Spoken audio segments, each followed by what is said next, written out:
नमस्कार दोस्तों, आदर्श technical classes Dausa में आपका एक बार फिर से स्वागत है। दोस्तों यहाँ पर अपनी जो सीरीज चल रही है इलेक्ट्रीशियन थ्योरी के अंदर, यहाँ पे टॉप क्वेश्चन अपन कर रहे हैं और सारे क्वेश्चन एग्जाम में आए हुए हैं मेरे दोस्तों। यहाँ पे जो एग्जाम में जो क्वेश्चन आ रहे हैं उनका पूरा का पूरा संपूर्ण प्रश्नों का व्याख्या सहित पूरा निचोड़ कर रहे हैं। दोस्तों यहाँ पे आज क्लास जो होगी 4 नंबर होगी, इससे पहले 3 क्लास अपन ने पढ़ ली है। अब यहाँ पे एक एक प्रश्नों को सीधा व्याख्या सहित अपन देखते हैं। ठीक है दोस्तों, तो आज का यहाँ पे देखो ये है। ठीक है, तो यहाँ पे अगला जो प्रश्न आएगा अपना, वो अगला प्रश्न क्या होगा, आइए ये लीजिए प्रश्न जो आपके स्क्रीन पर आ चुका है। क्या हुआ भाई?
हाँ जी दोस्तों, तो ये है अपना पहला प्रश्न आज का। और यहाँ पे क्वेश्चन क्या कह रहा है कि क्रेन होएस्ट के लिए किस डीसी मोटर को प्राथमिकता दी जाती है। इसका मतलब ये है कि हमारे पास में यहाँ पर 3 डीसी मोटर है। कौन कौन सी है? तो यहाँ बात करेंगे संट डीसी मोटर, श्रेणी डीसी मोटर और एक है संचय कंपाउंड मोटर। क्लियर दोस्तों? तो यहाँ पे 3 डीसी मोटर है। तो डीसी मोटरों के बारे में थोड़ा सा चर्चा कर लेते हैं। यहाँ पे सबसे पहले बात करते हैं कि ये जो होता है बाहरी आवरण होता है, इसके नीचे की ओर यहाँ पे पोल होते हैं जो स्टेटर के अंदर फील्ड पोल होते हैं यहाँ पे, और यहाँ पे जो वाइंडिंग करते हैं ये आपकी फील्ड वाइंडिंग होती है जिससे हम डीसी सप्लाई देते हैं। इसके बीच में मेरे दोस्तों क्या होता है, घूमने वाला एक भाग होता है जिसे हम कहते हैं आर्मेचर। और आर्मेचर के जस्ट पास में एक होता है कम्यूटेटर होता है, और कम्यूटेटर को हम सप्लाई देते हैं कौन सी, हम डीसी सप्लाई देते हैं इसको। लेकिन कम्यूटेटर क्या करता है, अंदर डीसी को एसी में चेंज कर देता है। तो ये तो है हमारी डीसी मोटर, यानी कि हम स्टेटर और रोटर, स्टेटर और आर्मेचर दोनों को ही क्या देते हैं, डीसी सप्लाई देते हैं। लेकिन आर्मेचर के अंदर जो पहुंचती है ना, तो वो एसी पहुंचती है। ध्यान रखना, यहाँ पे कम्यूटेटर को जो सप्लाई दी जाती है वो डीसी होती है, लेकिन कम्यूटेटर डीसी को किस में चेंज कर देता है, एसी के अंदर चेंज कर देता है। बात करते हैं मेरे दोस्तों, यहाँ पे एक होती है आपकी श्रेणी मोटर। अब श्रेणी जो डीसी मोटर होती है ना, ये मेरे दोस्तों भारी लोड पर कार्य करती है। तो मैं कहूँगा यहाँ पे भारी लोड के लिए इसका प्रयोग किया जाता है। जैसे कि मैं कहूँगा श्रेणी मोटर में आपका एक हो गया जैसे क्रेन, ठीक है। एक यहाँ पे बात करते हैं ट्रेन के अंदर भी प्रयोग किया जाता है। एक आपका यहाँ पे होएस्ट होता है, यहाँ पे होएस्ट होता है। एक आपका ट्रैक्शन होता है, ट्रैक्शन। इसके अलावा यहाँ पे लोको मोटिव होता है। यहाँ पे ट्रेन हो गया, ये क्रेन हो गया, ट्रेन हो गया, होएस्ट हो गया, ट्रैक्शन हो गया, यहाँ पे लोकोमोटिव हो गया। एक जैसे कि मैं बात करूंगा यहाँ पे कर्षण, तो यहाँ पे कर्षण के रूप में भी प्रयोग किया जाता है। तो यहाँ पे ये सारे के सारे क्या है, श्रेणी मोटर है। और श्रेणी मोटर की जो गति होती है, श्रेणी मोटर की जो गति होती है, ये लोड की क्या होती है मेरे दोस्तों, विलोम अनुपाती होती है। क्लियर? यहाँ पे जो श्रेणी मोटर होती है इसको कभी भी बिना लोड के नहीं चलाते हैं, इसको हमेशा लोड पर ही चलाते हैं।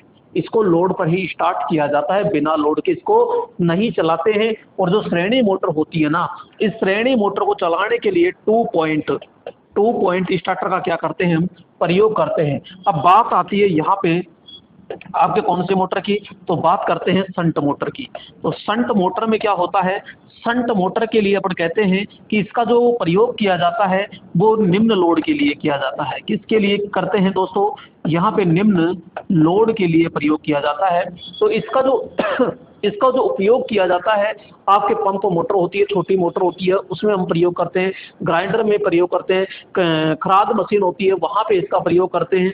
तो यहाँ पे निम्न लोड के लिए इसका प्रयोग किया जाता है। और शंट मोटर को हमेशा पूर्ण भार पर चलाया जाता है क्या? जी नहीं, हमेशा इसको नो लोड पर चलाया जाता है, ये चीज भी ध्यान रखिएगा। तो इसको हमेशा किस पर चलाया जाता है? तो हम कहेंगे नो लोड पर इसको चलाया जाता है। और इसको चलाने के लिए 3 पॉइंट, यहाँ पे 3 पॉइंट या फिर 4 पॉइंट स्टार्टर की हम क्या करते हैं? प्रयोग करते हैं। शंट मोटर के अंदर जो गति होती है, इसकी जो मेरे दोस्तों जो गति होती है ना, वो बिल्कुल नियत रहती है। यानी जो इसकी गति होती है वो क्या रहती है? बिल्कुल नियत रहती है। यानी कि इसकी जो मैं गति का अगर ग्राफ बनाना चाहूँ तो इसकी गति का ग्राफ बनेगा इस प्रकार से। तो यानी ये शून्य है और इधर हम लोड बढ़ा रहे हैं, तो लोड चाहे तो बढ़ाओ चाहे घटाओ, इसकी गति बिल्कुल क्या रहती है? नियत रहती है। लेकिन जब बहुत ज्यादा लोड बढ़ा दिया जाता है तो इसकी गति थोड़ी सी क्या हो जाती है? नीचे झुक जाती है, अर्थात घट जाती है। तो कितनी घट जाती है? तो 2 से 3% इसकी गति घट जाती है केवल। बाकी इसकी 95 से 98% इसकी गति क्या रहती है? नियत रहती है। दोस्तों आपको समझ में आ रहा होगा।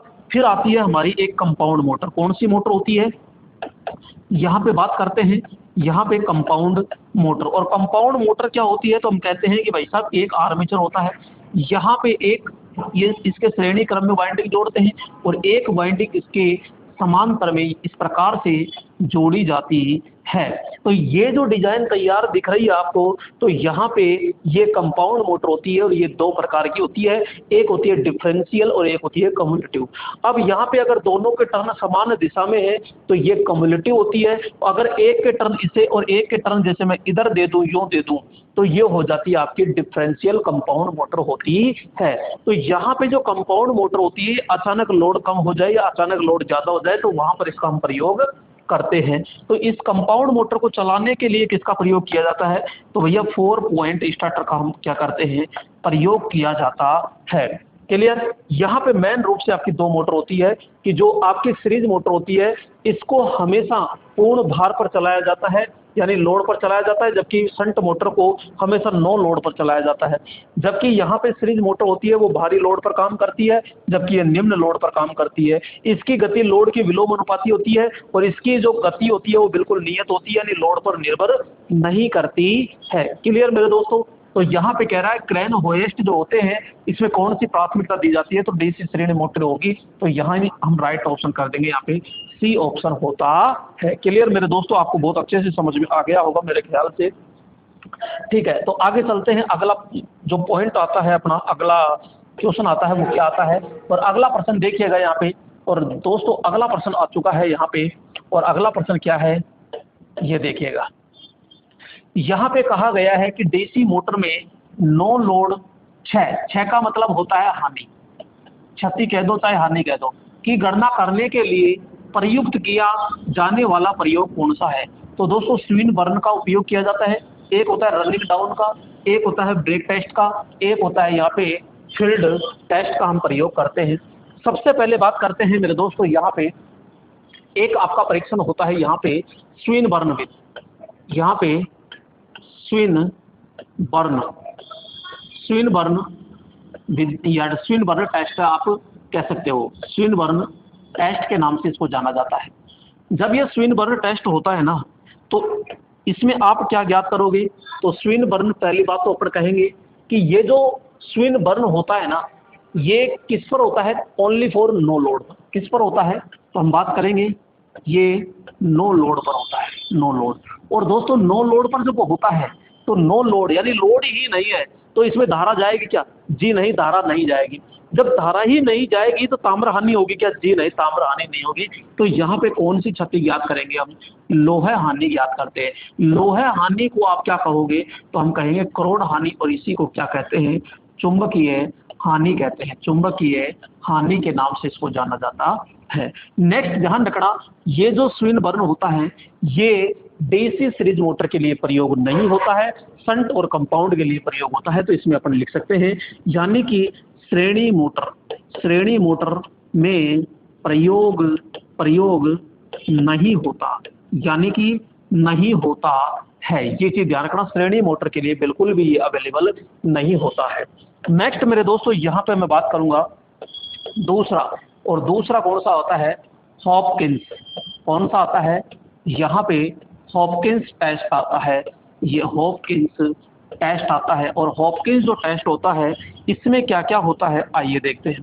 हॉपकिंस जो टेस्ट होता है, सबसे पहले तो ये पता लगाइएगा किस पर होता है। तो यहाँ बात करेंगे, हॉपकिंस टेस्ट होता है ये पूर्ण भार पर होता है।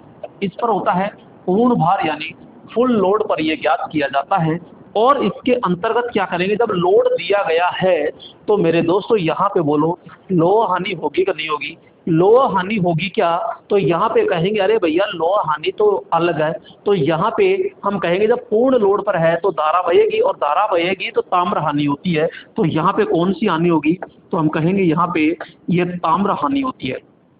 कौन सी हानि हो गई, तो हम कहेंगे भैया यहाँ पे ताम्र हानि होती है, ताम्र हानि का हम प्रयोग करते हैं। तो यहाँ पे पूर्ण भार पर ताम्र हानि होती है। नेक्स्ट दूसरी चीज अपन बात करते हैं कि ये कौन सी मोटर के लिए होता है, तो हम कहेंगे ये आपके शंट और कंपाउंड को, क्या शंट व कंपाउंड, शंट व कंपाउंड मोटर के लिए इसका प्रयोग किया जाता है। क्लियर। यहाँ पे नेक्स्ट बात करते हैं यहाँ पे डायरेक्ट मेथड। कौन सा मेथड, डायरेक्ट यानी प्रत्यक्ष मैटर,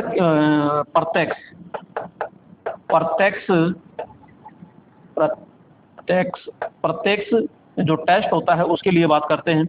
और यहाँ पे जो होता है ना ये, तो ये केवल कौन सी मोटर के लिए प्रयोग किया जाता है, तो हम बात करते हैं श्रेणी मोटर के लिए प्रयोग किया जाता है। तो इसमें केवल जो डायरेक्ट यानी प्रत्यक्ष जो विधि होती है ये ओनली फॉर किसके लिए प्रयोग किया जाएगा, तो ये श्रेणी मोटर के लिए प्रयोग किया जाता है। तो दोस्तों स्विनबर्न जो होता है ये स्विनबर्न किसके लिए होगा, तो हम कहेंगे लोहा हानि के लिए होता है।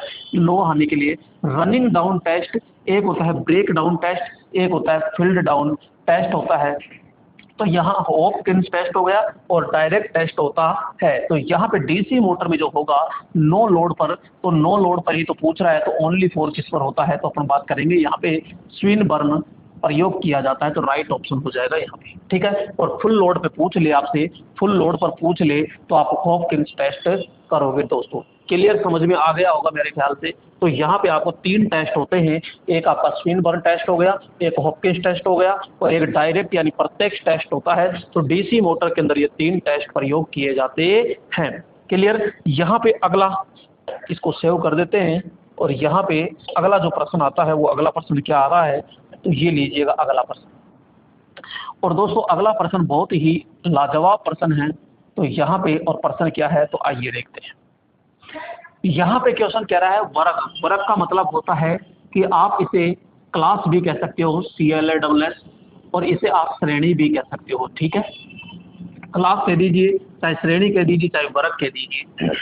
वर्ग ए प्रवर्धक, प्रवर्धक का मतलब होता है मेरे दोस्तों यहाँ पे एम्पलीफायर। एम्पलीफायर, ये प्रवर्धक को ही हम क्या कहते हैं, एम्पलीफायर कहते हैं। का प्रचालन कोण कितना होता है, प्रचालन कोण यानी फेज कोण कितना होता है, कितना होता है। तो बहुत अच्छा प्रश्न है दोस्तों। यहाँ मैं पूरा डिटेल से पूरा का पूरा समझा देता हूँ, ये कितने प्रकार के होते हैं, क्या करते हैं क्या नहीं करते हैं। सबसे पहले बात करते हैं यहाँ पे अपन एम्पलीफायर, ठीक है। तो ये एम्पलीफायर हो गया। और एम्पलीफायर क्या काम करता है, तो एम्पलीफायर काम करता है दोस्तों, यहाँ पे चाहे तो विद्युत हो या फिर चाहे रेडियो, विद्युत हो चाहे रेडियो हो, रेडियो तरंगों को बढ़ाने का काम करता है। यानी कि इसमें VIP वोल्टेज, धारा और पावर तीनों को क्या करता है, ये बढ़ाने का कार्य करता है। कौन, एम्पलीफायर कार्य करता है। अब मैं आपसे बात करना चाहूंगा कि यहाँ पे जो एम्पलीफायर होता है ये कितने प्रकार का होता है, कितने प्रकार का नहीं होता है। तो मैं बात कर रहा हूँ यहाँ पे, एक तो होता है A श्रेणी, एक होता है मेरे दोस्तों B श्रेणी, एक होता है यहाँ C श्रेणी, सॉरी AB श्रेणी, यहाँ पे ए बी श्रेणी का होता है और एक होता है यहाँ पे सी श्रेणी। सॉरी भाई।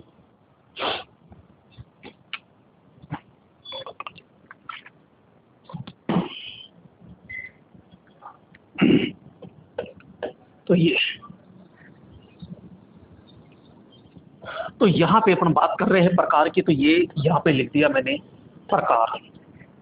प्रकार के बाद में ये देखते हैं कि ये आपके जो प्रकार होते हैं ये कितने समय के लिए काम करते हैं। तो मेरे दोस्तों यहाँ पे बात करते हैं कार्य। कार्य के लिए मैं बात करता हूं तो हम कहेंगे कि जो भी इनपुट सिग्नल होता है वो इनपुट सिग्नल के पूरे समय तक, यानी कि यहां से मैं बात करूंगा ये पूरा समय हो गया, तो ये इनपुट सिग्नल का ये पूरा समय होता है, पूरे समय के लिए काम करता है वो, तो वो कौन सी श्रेणी मानी जाती है? ए श्रेणी का लिए माना जाता है। नेक्स्ट मैं बात करूंगा मेरे दोस्तों यहाँ पे, और ये आपके आधे समय के लिए काम करता है, ये आपके आधे समय के लिए काम करता है, तो ये बी श्रेणी का होता है, इनपुट सिग्नल के आधे समय तक। और यहाँ पे मैं बात करूंगा ये आपके इनपुट सिग्नल के आधे से ज्यादा होता है और पूरे से कम समय के लिए होता है, तो वो आपका ए बी श्रेणी होता है। और यहाँ पे मैं बात करूंगा मेरे दोस्तों ये आपका आधे से कम के लिए होता है, आधे से कम समय के लिए ये काम करता है। तो इसको ऐसे मैं थोड़ा सा डिनोट कर सकता हूँ दर्शाने के लिए यहाँ पे कि ये भाई ये पूरे समय के लिए है इस प्रकार से, तो ये पूरे समय के लिए, लेकिन यहाँ पे मैं बात करूंगा तो ये आधे समय के लिए है। और यहाँ पे मैं बात करूंगा कि ये जो है ये आधे से तो ज्यादा है लेकिन ये पूरे से क्या है, तो मैं कहूँगा ये पूरे से कम है। और यहाँ पे मैं बात कहूँगा कि ये आधे से क्या है, ये आधे से कम है मेरे दोस्तों। तो आधे से कम है तो सी श्रेणी, आधे से ज्यादा पूरे से कम है तो ए बी श्रेणी, और ये आधा है तो ये बी श्रेणी, और ये पूरे समय के लिए काम करेगा, तो ये आपका हो गया कितना, ये ए श्रेणी होता है। अब दोस्तों यहाँ पे बात करते हैं प्रचालन कोण की।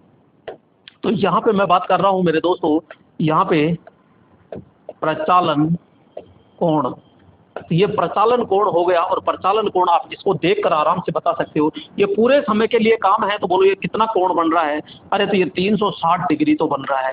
यहाँ पे कितना बन रहा है, तो मैं कहूँगा ये 180 डिग्री बन रहा है। यहाँ पे मैं कहूँगा आपसे लगभग कितना बन रहा है, तो मैं कहूँगा 270 डिग्री बन रहा है यहाँ पे। और मैं कहूँगा यहाँ पे कितना बन रहा है, भाई आधा होता है तो 180 होता है, तो ये आधे से कम है, तो मैं कहूँगा ये 200 120 से 150 डिग्री होता है। तो यहाँ पे ये प्रचालन कोण आ जाता है। दोस्तों आप यहाँ पे अब चर्चा करते हैं कि यहाँ पे एफिशिएंसी यानी दक्षता पूछ सकता है, तो ए श्रेणी की दक्षता कितनी होती है? तो दोस्तों ए श्रेणी की दक्षता होती है, ध्यान रखिएगा 35% से यहाँ पे 50% होता है। यहाँ पे मैं बात करूंगा कि इसकी दक्षता कितनी होती है, तो इसकी भैया 70% से 78.5% इसकी दक्षता होती है। और इसकी जो दक्षता होती है ये 50% से और 70% इसकी क्या होती है, दक्षता होती है। जबकि इसकी दक्षता कितनी होती है, तो अपन कहेंगे यहाँ 80% से इसकी 85% इसकी क्या होती है, दक्षता होती है। तो ये पूरा का पूरा अपन ने यहाँ पे निचोड़ निकाल लिया है। यहाँ पे दक्षता भी पढ़ ली, प्रचालन कोण भी पढ़ लिया, कार्य पढ़ लिया, प्रकार भी पढ़ लिया, क्या काम आता है, तो वोल्टेज धारा और पावर को बढ़ाने का ये कार्य करता है। तो ये एक प्रकार का ऐसा परिपथ है। तो मेरे दोस्तों यहाँ पे आ चुका है कि ए श्रेणी का प्रचालन कोण, तो ए श्रेणी का प्रचालन कोण आपको नजर आ रहा है 360 डिग्री। तो राइट ऑप्शन ठोक दीजिए यहाँ 360 डिग्री। दोस्तों कैसा भी आपको क्वेश्चन मिल जाए तो यहाँ से गलत नहीं होना चाहिए, ठीक है दोस्तों। आगे चलते हैं नेक्स्ट पर्सन की ओर, और नेक्स्ट पर्सन की ओर आगे बढ़ते हैं मेरे दोस्तों।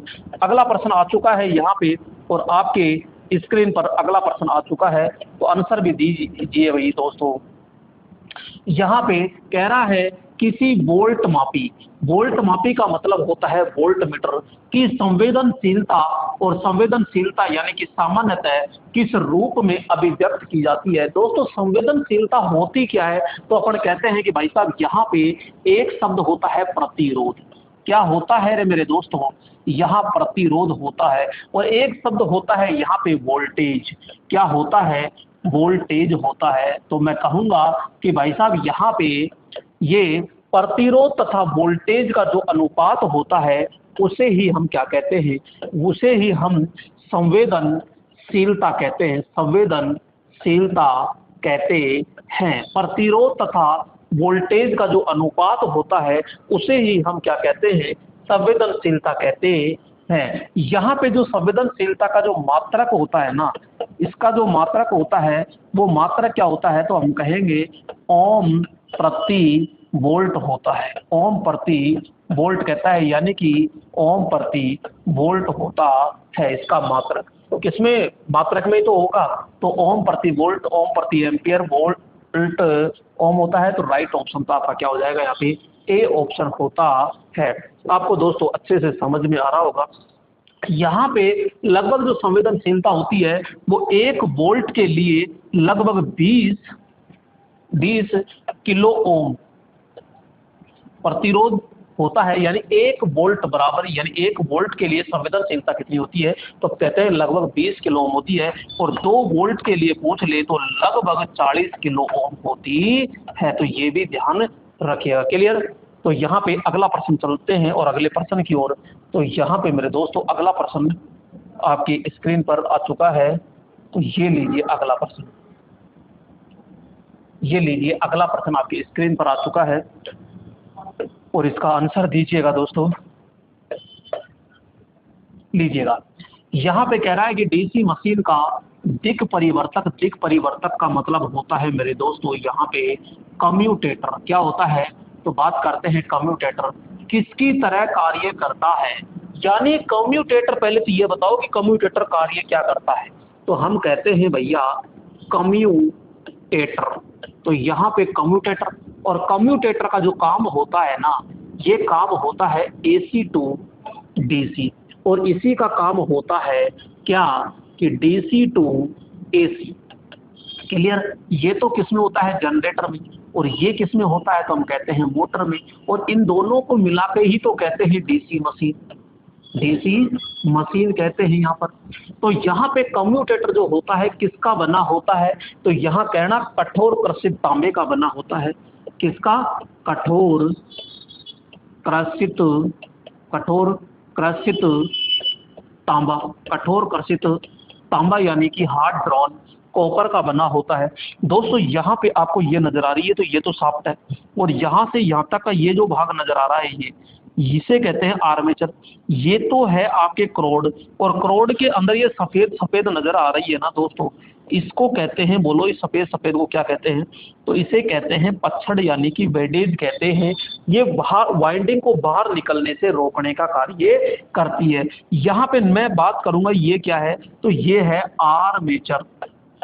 आर्मेचर वाइंडिंग होती है, और आर्मेचर जो वाइंडिंग होती है इसका प्रतिरोध जो होता है ना 1 ओम से क्या होता है, कम होता है। इसका प्रतिरोध 1 ओम से कम होता है, और ये सुपर इनेबल्ड तांबे यानी इनेबल्ड तांबे तार की बनी होती है, यानी विद्युत रोधी तांबे तार की क्या होती है, बनी होती है। क्लियर। यहाँ पे तो ये, और ये जो भाग नजर आ रहा है आपको, ये भाग होता है मेरे दोस्तों क्या, तो हम कहेंगे यही तो है जिसके बारे में पढ़ रहे हैं, कम्यूटेटर। तो कम्यूटेटर ये जो होता है, इसको मैंने खोल के समझा दिया। यहाँ पे ये भाग, तो ये है कम्यूटेटर, जो इसके आर्मेचर के जस्ट पास में लगा होता है। और ये जो आपको ये दिखाई दे रहे हैं, ये इसको कहते हैं मेरे दोस्तों, क्या कहते हैं, इसको कहते हैं हम राइजर। क्या कहते हैं, इसे राइजर कहते हैं। इसे हिंदी में कलंगी कहते हैं। क्या कहते हैं, तो यहाँ पे बात करते हैं कलंगी। क्या कहते हैं, कलंगी या कॉपर लग कहते हैं, जिसके ऊपर यहाँ पे आर्मेचर वाइंडिंग के सिरों को सोल्डरिंग के द्वारा जोड़ा जाता है। और यहाँ पे जो प्रत्येक ये पत्तियां जो होती है, इस पत्तियों को मेरे दोस्तों क्या कहते हैं, इसे खंड कहते हैं, या फिर इसे सेगमेंट्स कहते हैं। क्या कहते हैं, सेगमेंट्स कहते हैं। तो यहाँ पे सेगमेंट्स कहते हैं, और 2 सेगमेंट्स के बीच में एक अचालक पदार्थ भरा होता है। और वो अचालक पदार्थ क्या होता है भाई, इसके बीच में जो भरा होता है ना, इसको क्या कहते हैं, तो हम कहते हैं इसको माइका कहते हैं। अरे यानी अब्रक भरा जाता है। क्लियर। और इसको सॉफ्ट पर लगाया जाता है। तो यहाँ पे आपसे पूछ रहा है, अब यहाँ पे जैसे कि मैं बात करता हूँ मेरे दोस्तों, ये जैसे कि आपके फील्ड पोल होता है N और S, और यहाँ पे ये बल रेखा है और इसके बीच में यहाँ पे ये आर्मेचर है और ये आउटपुट देगा। अब क्योंकि ये डीसी जनरेटर है, ये जनरेटर है तो विद्युत इसको घुमाएंगे, घुमाएंगे तो ये आउटपुट देगा। और हम कह रहे हैं कि भाई साहब ये एक आर्मेचर है, तो यहाँ पे अगर ये आर्मेचर है ना, तो यहाँ पे ये आर्मेचर है, तो यहाँ पे बात करते हैं ये ऐसे जुड़ चुका है और यहाँ पे ये ब्रश लगाई जाती है तो, और ब्रश लगा के और अपन बाहर ले लेते हैं। तो यहाँ पे जो आउटपुट मिलेगा वो आउटपुट कैसा मिलेगा, हम कहते हैं भाई साहब पल्सेटिंग डीसी मिलेगा। और यहाँ पे ये पल्सेटिंग डीसी मिलता है और ये नियंत्रित प्रकार का मिलता है। कौन से प्रकार का मिलेगा तो मैं बात करूंगा यहाँ पे, ये नियंत्रित प्रकार का मिलता है। और ये किसके समान हो गया तो मैं कहूँगा ये फुल वेव रेक्टिफायर के समान होता है। तो भाई साहब यहाँ पे पूर्ण तरंग रेक्टिफायर की तरह अर्ध तरंग, अर्ध ये अर्ध गई है ना, तो ये अर्ध तरंग रेक्टिफायर, अर्ध तरंग का मतलब होता है यानी हाफ वेव रेक्टिफायर की तरह, नियंत्रित पूर्ण तरंग रेक्टिफायर की तरह और नियंत्रित अर्ध तरंग रेक्टिफायर की तरह। तो भाई साहब यहाँ पे नियंत्रण करने के लिए भी होता है, तो यहाँ पे नियंत्रित भी किया जा सकता है। तो अपन कहेंगे इसमें राइट जो ऑप्शन होगा ना वो कौन सा हो जाएगा, राइट ऑप्शन। तो मैं कहूंगा यहाँ पे नियंत्रित पूर्ण तरंग रेक्टिफायर की तरह ये कार्य करता है। क्लियर दोस्तों, यानी कि पूर्ण तरंग है, देखो ये अगर ऑप्शन नहीं आता है तो पूर्ण तरंग तो करेंगे करेंगे कोई दिक्कत नहीं है, लेकिन यहाँ पे नियंत्रित वाला आएगा तो नियंत्रित पूर्ण तरंग दिष्टकारी की तरह कार्य करता है। कौन, हमारा कम्यूटेटर कार्य करता है। तो ये AC टू DC और DC टू AC दोनों में चेंज करता है। क्लियर, यहाँ पे कोई डाउट किसी को? आगे चलते हैं और अगले प्रश्न की ओर चलते हैं मेरे दोस्तों। और यहाँ पे अगला प्रश्न जो है वो क्या है, आइए अगला प्रश्न। तो दोस्तों यहाँ पे आपको ये चीजें दिखाई दे रही होगी और यहाँ पे दोस्तों ये आपको मैं बता दूं, क्योंकि यहाँ पे ये चीजें बहुत इंपॉर्टेंट चीज है, क्योंकि जो दोस्त अभी जस्ट लोको पायलट में रह गए हैं उनके लिए ध्यान रखना, क्योंकि जो लोग पूरा फाउंडेशन यानी कि जीरो बेसिक से पढ़ते हैं उनके लिए कोई दिक्कत नहीं है। और जो हवा में उड़ रहे थे कि 75 में से 27 नंबर लाने हैं या फिर ऑब्जेक्टिव पे डिपेंड थे, उनकी सबकी हवा खिसक गई मेरे दोस्तों। ध्यान रखिएगा, मैंने पूरा का पूरा एक तरीके से पूरा थ्योरेटिकल है जो फ्री में कोर्स करवा दिया था पूरा का पूरा यूट्यूब पर, और वहां से उसको देखकर काफी स्टूडेंट पास हुए। क्यों? क्योंकि उसमें पूरी बेसिक चीजें जानकारी थी, उसको 2-2 3-3 बार देखा तो आराम से पास हो गए। तो यहाँ पे देखिएगा, यहाँ पे पूरा का पूरा ये इलेक्ट्रीशियन का न्यू फाउंडेशन बैच है, तो ऑफलाइन और ऑनलाइन दोनों में अवेलेबल है। इसकी जो फीस है मात्र मेरे दोस्तों 599 रुपए में है, ओनली 599 रुपए है और ये बैच चालू है। तो आप अभी एप्लीकेशन क्या है, तो आदर्श टेक्निकल क्लासेज ऐप डाउनलोड कीजिएगा और जैसे आप एप्लीकेशन से यानी कि प्ले स्टोर से डाउनलोड करते हो तो वहां पे रजिस्टर्ड होके पेड कोर्स के अंदर जाकर के आप इसके बाई कर सकते हो, खरीद सकते हो। दोस्तों इसके अंतर्गत एक सब्जेक्ट तो आपकी ये आती है यानी इलेक्ट्रीशियन पहली सब्जेक्ट आती है। दोस्तों दूसरी सब्जेक्ट आपको मिलेगी यहाँ पे पूरी की पूरी ड्राइंग। क्या मिलेगी दोस्तों, यहाँ पे बात करेंगे ड्राइंग। और तीसरी सब्जेक्ट मिलेगी आपको यहाँ पे बेसिक साइंस। जी हाँ मेरे दोस्तों, यहाँ पे पूरी की पूरी आपको बेसिक साइंस देखने को मिलेगी। तो 3 सब्जेक्ट ओनली फॉर मेरे दोस्तों यहाँ पे 599 रुपए में है। और ये जो कोर्स है आपका बहुत ही ज्यादा फाउंडेशन जीरो लेवल से हाई लेवल तक रहेगा और ये किसी भी एक सब्जेक्ट के लिए यानी एक भर्ती के लिए नहीं है, ऑल टेक्निकल सभी भर्तियों के लिए रहने वाला है दोस्तों। तो आप आराम से इसे जल्दी से जल्दी क्या कर लीजिए, खरीद लीजिए दोस्तों। ध्यान रखिएगा ओनली फॉर 599 रुपए है। 599 में कुछ नहीं होता। जो दोस्त पॉइंटों में रह गए, एक एक नंबर से रह गए, उनसे पूछेगा कि उनके ऊपर क्या बीत रही है। तो आप अभी से तैयार हो जाइए और यहाँ पे इसको कोर्स को बाई कर लीजिए। यहाँ एक एक क्लास आराम से आप पढ़िएगा, नोट्स बना के पढ़िएगा। बहुत जीरो लेवल से पढ़ा रहा हूँ दोस्तों, ये थोड़ा सा ध्यान रखिएगा, ठीक है दोस्तों। तो यहाँ पे आगे चलते हैं और यहाँ पे अगला जो प्रश्न आ रहा है और वो आपके लिए प्रश्न आ रहा है दोस्तों, ये लीजिएगा। अगला प्रश्न आ चुका है और अगला प्रश्न क्या है, आइए। अगला प्रश्न है तड़ित चालक का उपयोग खालिस्तान को बचाने के लिए होता है। तो दोस्तों यहाँ पे बात कर रहे हैं कि तड़ित चालक को बचाने के लिए कहाँ प्रयोग करते हैं।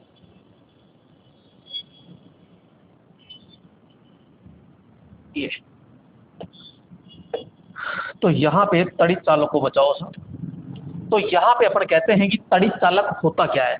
दोस्तों आपने देखा होगा कि बड़े बड़े जैसे भट्टे होते हैं, क्लियर, जैसे आपने देखा होगा बड़े बड़े जो फ्लैट होते हैं, मकान होते हैं, वहां पे या कोई टावर होता है सीधा, तो इसके ऊपर एक त्रिशूल सा लगा होता है दोस्तों, ऐसे लगा होता है क्या, आपने देखा होगा कि यहाँ जो त्रिशूल सा लगा होता है, इस त्रिशूल सा लगा होता है तो ऐसे लगा होता है। तो मेरे दोस्तों ध्यान रखिएगा, जो आकाशीय विद्युत होती है, यहाँ पे अपन कहते हैं आकाशीय विद्युत होती है। आकाशीय विद्युत हमारी बिल्डिंग के ऊपर नहीं गिरनी चाहिए, क्योंकि आकाशीय विद्युत के अंदर हजारों लाखों वोल्टेज होता है, और वहां पे अगर वो गिर जाता है तो हमारे मकान में या बिल्डिंग में या फिर टावर पे क्या हो जाता है, क्षतिग्रस्त हो जाता है। तो यहाँ पे बात करते हैं, जो आकाशीय विद्युत होती है, इसको बचाने के लिए यहाँ पे ये क्या लगाया जाता है, तड़ित चालक लगाया जाता है, जिसको लाइटिंग अरेस्टर कहा जाता है। क्या कहते हैं इंग्लिश में, तड़ित चालक को लाइटिंग अरेस्टर कहते हैं। और ये सामान्यतः तो तांबे का बना होता है, ये वैसे जीआई का बनाते हैं। और यहाँ पे फिर एक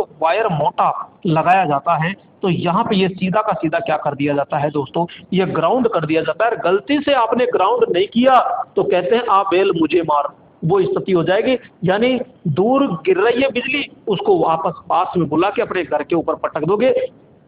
तो पहले अर्थिंग का ध्यान रखना, अर्थिंग पूरा कंप्लीट होना चाहिए आपका, ये चीज ध्यान रखिएगा। और ये कहाँ लगाते हैं, तो भैया ये सभी को बचाने के लिए होता है, भवन को बचाने के लिए, जी हाँ भवन को बचाते हैं, यंत्र एवं कोई भी व्यक्ति है इसको भी बचाते हैं, विद्युत यंत्र इसको भी बचाते हैं, यहाँ पे कोई भट्टा हो, टावर हो और कुछ हो, सभी को बचाया जाता है। तो यहाँ पे ये है आपका तड़ित चालक। क्वेश्चन कई बार पूछ लेता है, कोई लाइन पे लगा रहता है, जैसे इस प्रकार से लाइन होती है और यहाँ पे ये इस प्रकार से होता है, तो भैया यहाँ पे लाइन पे लगा होता है, तो ये अलग अलग प्रकार के होते हैं। एक आपके ये हॉर्न गैप तड़ित चालक भी होता है इस प्रकार का। तो इसमें एक जो टर्मिनल है ये लाइन से जुड़ा होता है और एक टर्मिनल जो होता है पूरा ग्राउंड से जुड़ा होता है। तो क्वेश्चन ये भी पूछ लेता है कि तड़ित चालक कहाँ लगा होता है, तो तड़ित चालक जो होता है भैया एक लाइन से जुड़ा होता है और यहाँ पे एक भूमि से जुड़ा होता है। तो भूमि और लाइन के मध्य में तड़ित चालक जुड़े होते हैं। जब लाइन के अंदर ध्यान रखना 20%, जी हाँ मेरे दोस्तों, अपनी क्षमता से 20% विद्युत अधिक आती है, तो यहाँ इन दोनों के मध्य स्पार्किंग के द्वारा यहाँ अतिरिक्त वोल्टेज आ जाता है और सीधा जमीन में चला जाता है। तो यहाँ उपकरणों की सुरक्षा के लिए बचा लिया जाता। तो यहाँ पे राइट ऑप्शन क्या हो जाएगा, उपरोक्त सभी हो जाएंगे, राइट ऑप्शन हो जाएगा यहाँ पे उपरोक्त सभी। आगे चलते हैं दोस्तों यहाँ पे, और अगला ऑप्शन आता है। तो यहाँ पे अगला क्वेश्चन यहाँ पे आ चुका है दोस्तों, और अगला प्रश्न क्या है, तो आइए देखते हैं। तो यहाँ पे XL XC दोनों आपस में बराबर है, इस स्थिति में आवृत्ति कितनी होती है। सबसे पहले तो ये पता लगाइएगा कि यहाँ पे ये XL क्या है, तो हम कहते हैं ये होता है इंडक्टिव रिएक्टेंस। क्या होता है मेरे दोस्तों, यहाँ पे इंडक्टिव रिएक्टेंस, इंडक्टिव रिएक्टेंस होता है, जिसे प्रेरकीय प्रतिघात कहते हैं। क्या कहते हैं, तो बात करेंगे प्रेरकीय प्रतिघात, प्रेरकीय प्रतिघात कहते हैं। एक दोस्तों होता है यहाँ पे XC, और इसे कहते हैं कैपेसिटिव, ये कैपेसिटिव रिएक्टेंस कहते हैं, रिएक्टेंस ये। और हिंदी में कहा जाता है इसको धारितीय प्रतिघात, धारितीय प्रतिघात कहते हैं, ये धारितीय प्रतिघात कहते हैं। दोस्तों जिस परिपथ में XL और XC दोनों बराबर रहते हैं, दोनों परिपथ यानी दोनों बराबर होते हैं, तो उसे हम कहते हैं क्या, अनुनाद परिपथ कहते हैं। तो उसे हम क्या कहेंगे, अनुनाद, उसे कहते हैं अनुनाद परिपथ कहते हैं। ये लो साहब, अनुनाद परिपथ। इसी को इंग्लिश में कहते हैं रेजोनेंस सर्किट, रेजोनेंस। तो रेजोनेंस सर्किट के नाम से जाना जाता है। नेक्स्ट मेरे दोस्तों जो अनुनाद परिपथ होता है ना, इसका जो पावर फैक्टर होता है वो हमेशा क्या होता है, 1 होता है। अनुनाद परिपथ का पावर फैक्टर कितना होता है, 1 होता है। और जो अनुनाद यहाँ से फ्रीक्वेंसी निकाली जाती है वो फ्रीक्वेंसी होती है यहाँ पे रेजोनेंस, जो फ्रीक्वेंसी होती है F R 1/2 pi under root LC। तो ये क्या होती है, अनुनाद या रेजोनेंस फ्रीक्वेंसी होती है। क्लियर। तो ये FR बराबर रेजोनेंस फ्रीक्वेंसी होती है, तो XL अपन बराबर कहते हैं। तो यहाँ पे यही तो पूछ रहा है कि आवृत्ति कितनी होगी। तो प्राकृतिक आवृत्ति तो होती है, न्यूट्रल आवृत्ति होती है, रेजोनेंस आवृत्ति होती है, सुपर आवृत्ति तो हम कहेंगे रेजोनेंस आवृत्ति होती है। क्योंकि यहाँ पे हमने पढ़ लिया कि ये जो रेजोनेंस आवृत्ति है, इस रेजोनेंस आवृत्ति को अनुनाद आवृत्ति के नाम से जाना जाता है। क्लियर दोस्तों, ये सारी चीजें अपन डिटेल से समझ ली है। तो अनुनाद जो परिपथ होता है ना, ये 2 प्रकार का होता है। एक होता है यहाँ पे हम कहेंगे श्रेणी परिपथ, और एक होता है आपका कौन सा, यहाँ पे संट परिपथ या समांतर परिपथ होता है। तो यहाँ पे ये समांतर परिपथ होता है। क्लियर। अगला देखिएगा, तो अगला देखते हैं दोस्तों यहाँ पे। तो ये लीजिएगा अगला दोस्तों, यहाँ पे अगला प्रश्न आ चुका है। और अगला प्रश्न क्या आया है, आइए समझते हैं अगले प्रश्न को। यहाँ पे क्वेश्चन कह रहा है सीधा सीधा कि अगर जलती हुई ट्यूबलाइट, ट्यूबलाइट क्या है भैया, ट्यूबलाइट का मतलब है फ्लोरोसेंट ट्यूब। अगर जलती हुई ट्यूबलाइट का स्टार्टर निकाल दिया जाए तो ट्यूबलाइट क्या होगी, बुझ जाएगी, फिलामेंट खराब हो जाएंगे, जलती रहेगी या जलेगी बुझेगी। तो दोस्तों फ्लोरोसेंट को तैयार करने के लिए हमारे पास में 3 भाग जरूरी होता है। यहाँ पे बात करते हैं कि ये क्या है। तो मेरे दोस्तों ये होती है ट्यूब। ये क्या है, तो हम कहेंगे भैया ये है ट्यूब, जिसे फ्लोरोसेंट कहते हैं। इसी के अंदर मरकरी प्लस आर्गन गैस भरी जाती है। अरे इसी में क्या है, तो हम कहेंगे मरकरी प्लस में क्या होती है, इसमें आर्गन गैस होती है। यहाँ पे ये 2 पॉइंट होते हैं और अंदर की ओर दोस्तों यहाँ पे इस प्रकार से फिलामेंट लगा होता है। तो यहाँ पे इसके अंदर निम्न दाब पर यह गैस भरी जाती है, निम्न दाब पर ध्यान रखिएगा। यहाँ पे ये जो होता है इसे कहते हैं मेरे दोस्तों चोक। ये चोक है और चोक का कार्य क्या होता है, तो अपन कहेंगे दोस्तों यहाँ पे जो प्रारंभिक जो वोल्टेज होती है, प्रारंभिक जो वोल्टेज है ना, इस प्रारंभिक वोल्टेज को क्या करता है, उच्च करने का कार्य करता है। कौन, ये चोक। तो चोक होता है ये आपके कहाँ जुड़ता है, तो अपन कहेंगे फेज के श्रेणी क्रम में जुड़ता है। ये किसके श्रेणी क्रम में, फेज के श्रेणी क्रम में जुड़ता है। और दोस्तों आपको ये भाग नजर आ रहा होगा, इसे कहते हैं हम दोस्तों स्टार्टर। क्या कहते हैं, स्टार्टर कहते हैं। और स्टार्टर को जब तोड़ देते हैं तो अंदर का भाग निकलता है ऐसे। तो ये होता है एक नियोन लैंप की तरह दिखता है, नियोन लैंप। तो यहाँ पे इसमें 2 पत्तियां होती है ऐसे।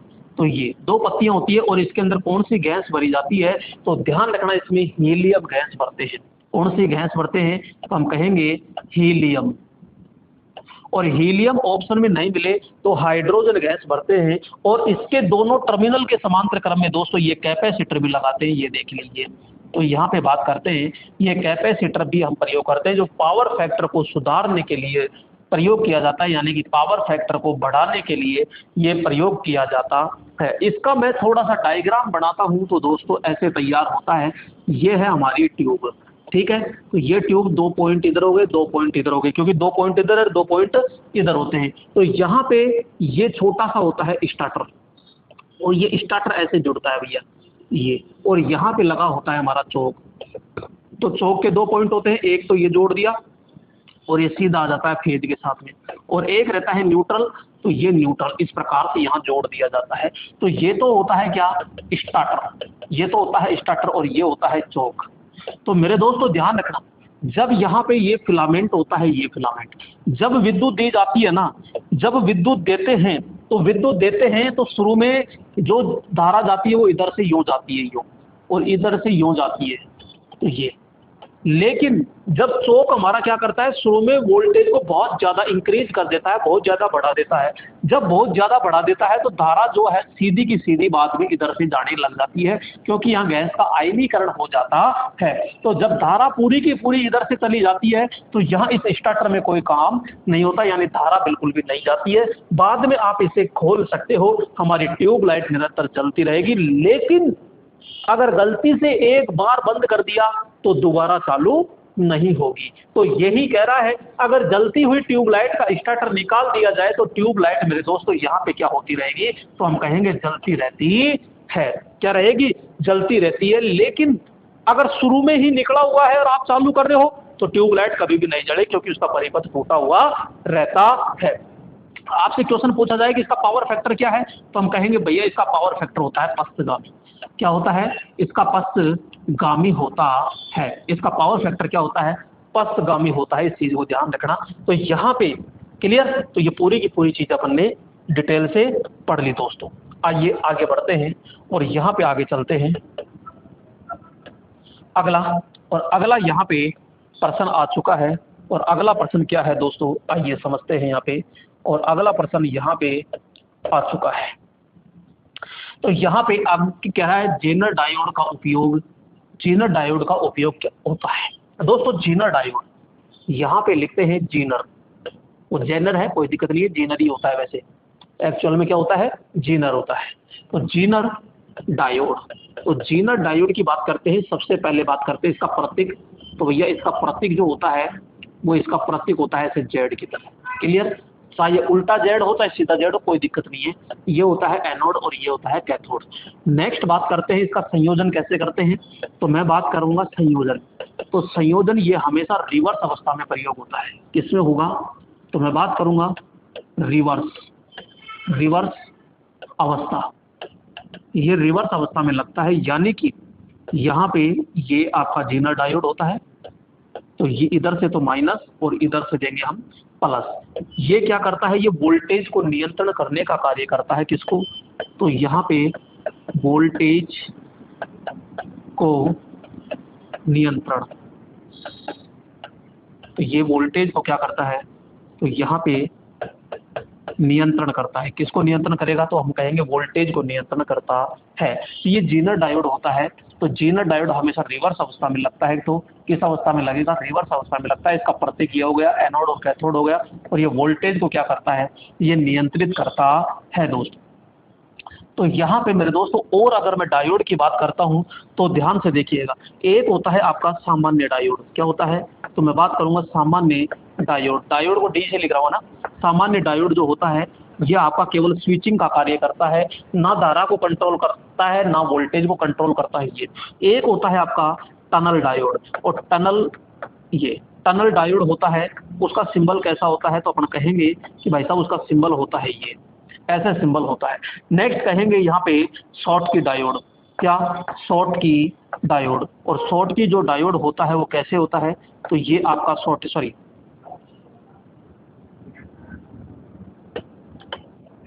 तो यहाँ पे मैं बात करूंगा शॉर्ट की डायोड की। तो शॉर्ट की डायोड होता है ये शॉर्ट की डायोड होता है।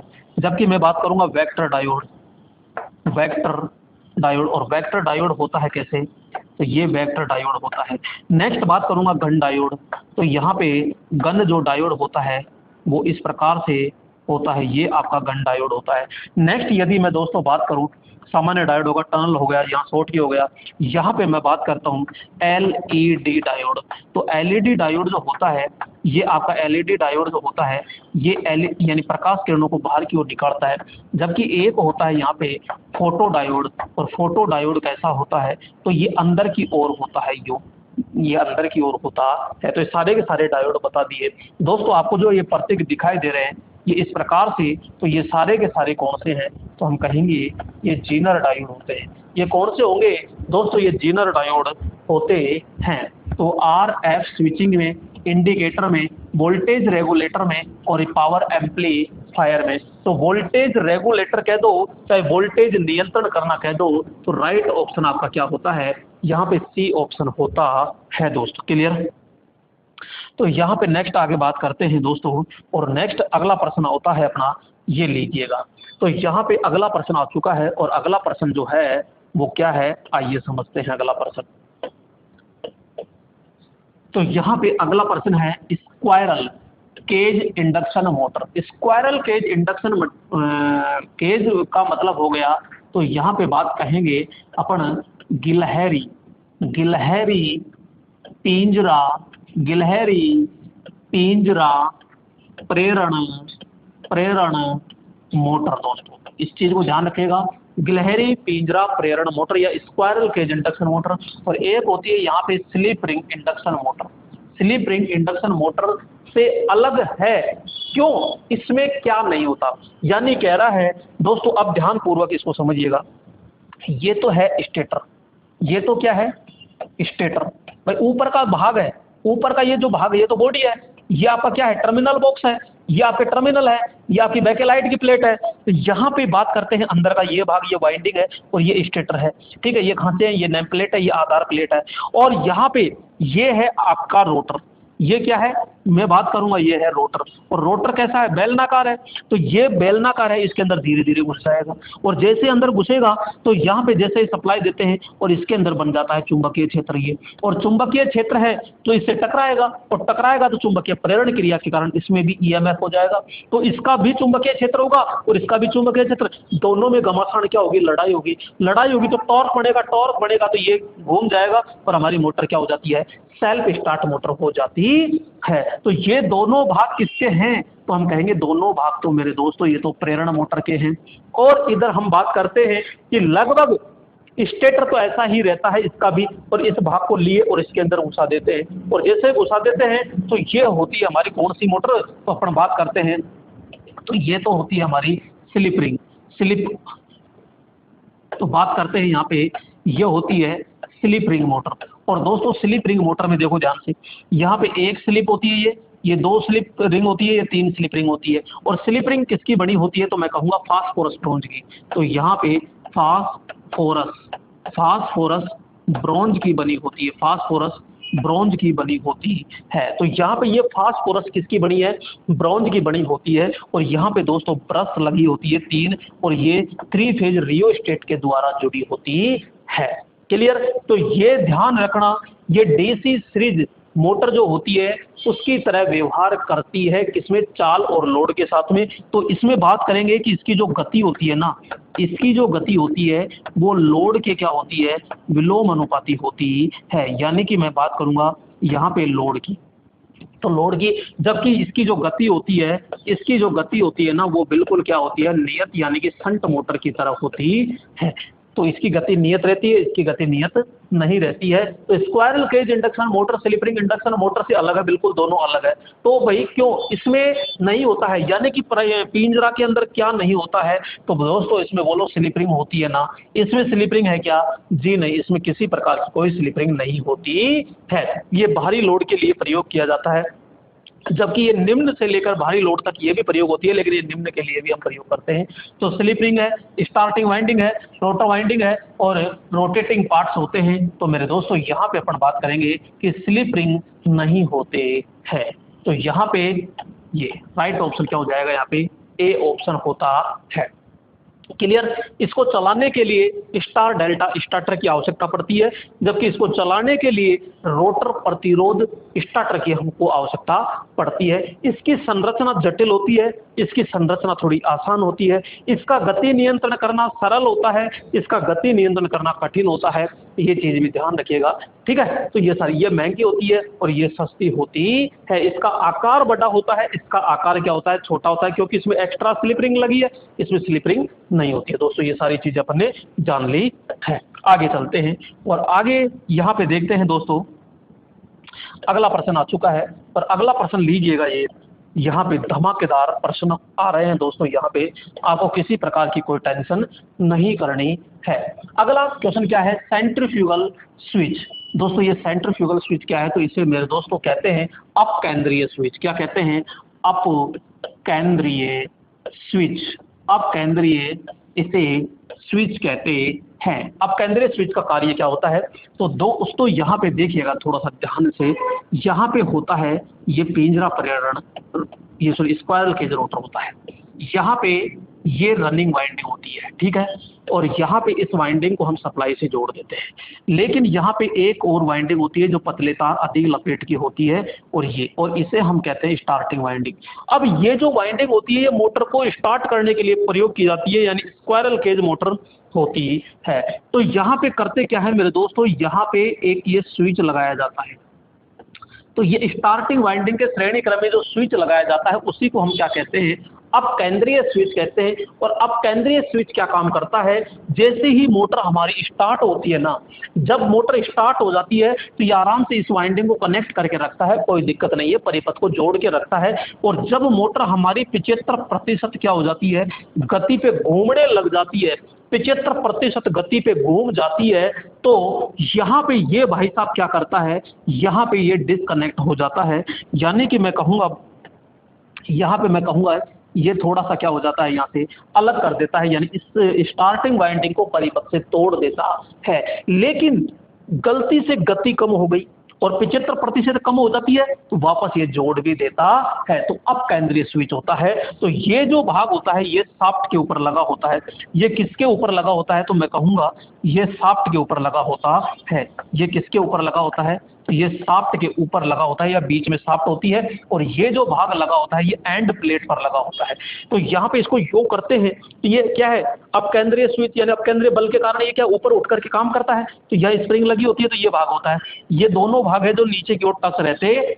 क्लियर दोस्तों, तो यहाँ पे अब केंद्रीय जो स्विच होता है ये आपके कैपेसिटर स्टार्ट मोटर जो होती है, कैपेसिटर स्टार्ट मोटर होती है वहां लगाया जाता है। दूसरा आपके capacitor start capacitor run motor उसमें भी लगा होता है। एक कला विघटन मोटर वहां भी लगा होता है।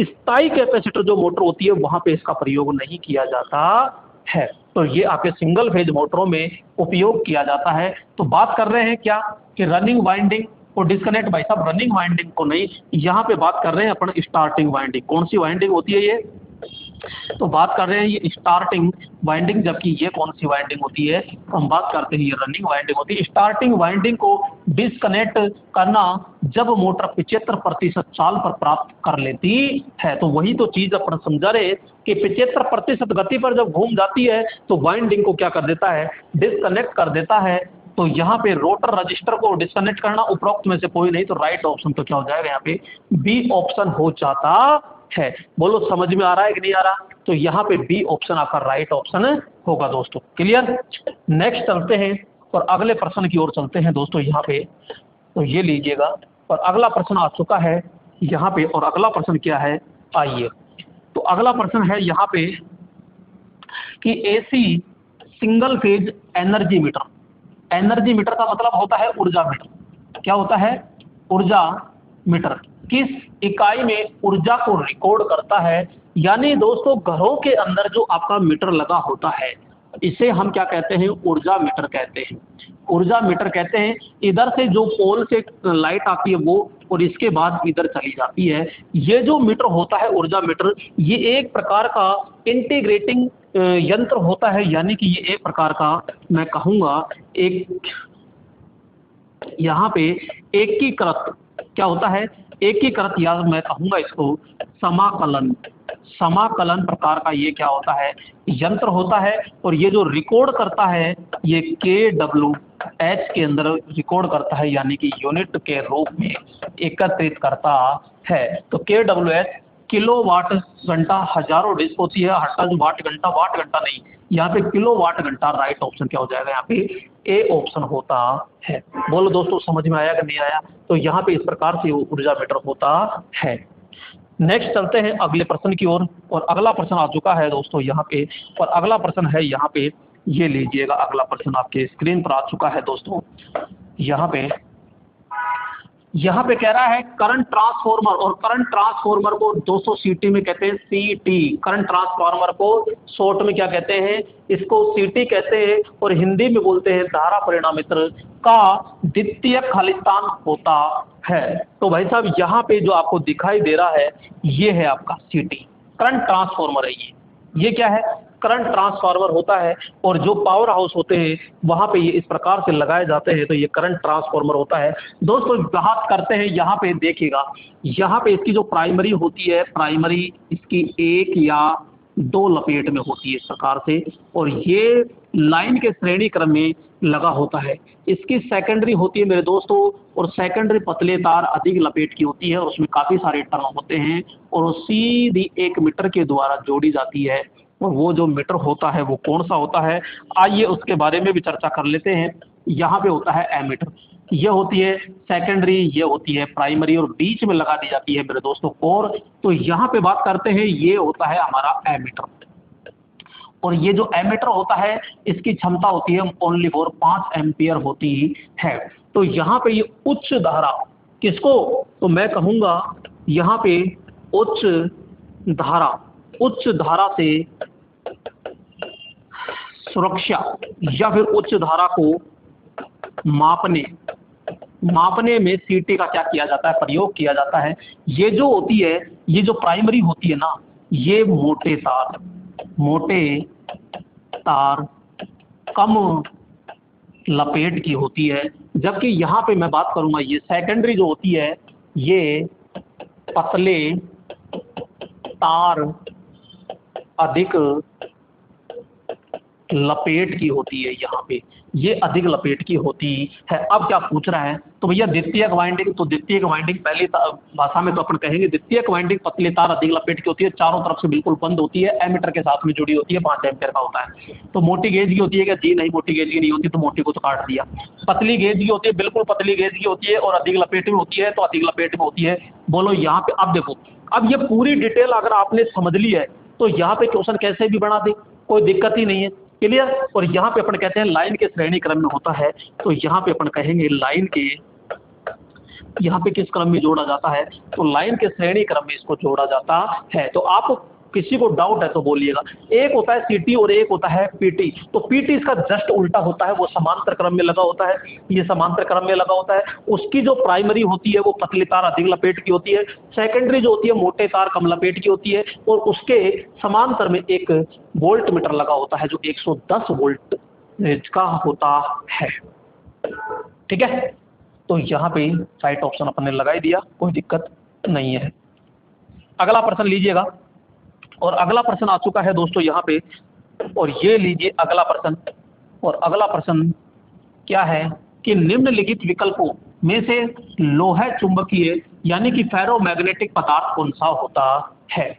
क्लियर दोस्तों, ध्यान से देखिएगा, यहाँ पे मैं बात करूंगा लोह चुंबकीय पदार्थ जिसे अपन क्या कहते हैं, फेरोमैग्नेटिक पदार्थ। एक होता है आपका कौन सा, अनुचुंबकीय पदार्थ जिसे अपन कहते हैं पैरामैग्नेटिक पदार्थ। एक होता है आपके प्रति चुंबकीय पदार्थ जिसे अपन कहते हैं डायामैग्नेटिक पदार्थ। तो मेरे दोस्तों ये 3 प्रकार के होते हैं।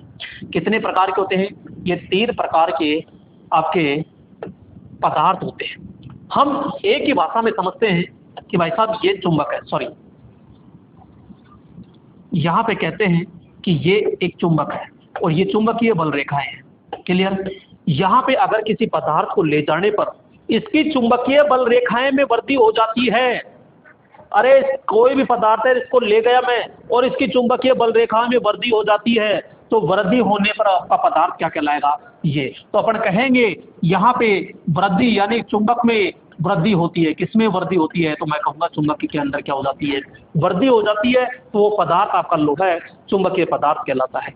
अगर मैं कोई दूसरे पदार्थ को लेके गया इसके अंदर और वहां वृद्धि की भाई जगह भाई साहब अगर कमी हो जाती है, वृद्धि की जगह क्या हो जाए, घट जाए। जैसे पहले 100 बल रेखाएं थी और 100 की जगह 70 रह गई, 60 रह गई, तो भाई साहब वो कौन सा कहलाता है, तो यहाँ पे कहते हैं कि यहाँ पे चुंबकीय बल रेखा में क्या होती है, कमी होती है, जबकि यहाँ पे क्या होती है, वृद्धि होती है। लेकिन एक तीसरा पदार्थ और लेके गया, तो भाई साहब इसको लेके गया न तो ये वृद्धि करता है और ना कमी करता है। तो यहाँ पे नगण्य परिवर्तन